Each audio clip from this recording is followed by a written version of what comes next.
కోతికి అద్దం దొరికింది. ఒకరోజు ఒక తిక్క కోతి అడవిలో ఒక మెరిసే అద్దం కనిపెట్టింది.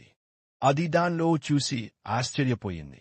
అయ్యో, ఇంత అందమైన కోతి ఎక్కడి నుంచి వచ్చింది? అది నోరు విప్పింది. అద్దంలో ఉన్న కోతి కూడా అలాగే చేసింది. అది జంప్ చేసింది. అద్దంలో ఉన్న కోతి కూడా జంప్ చేసింది. కోతి కోపంతో అంది, నన్ను ఎందుకు అనుకరిస్తావురా? అద్దం కోతి మాత్రం మౌనంగా చూస్తూనే ఉంది. తీరా కోతి అరటి పండు అద్దంపై విసిరింది. గాడ్! ఆ పండు తిరిగే కోతి తల మీదే పడింది. Face with tears of Joy. కోతి కంగారు పడింది. అయ్యో, ఆ కోతి బలవంతుడు కూడా, తెలివైనవాడు కూడా అని చెప్పి తప్పించుకోనికి పరుగెత్తింది.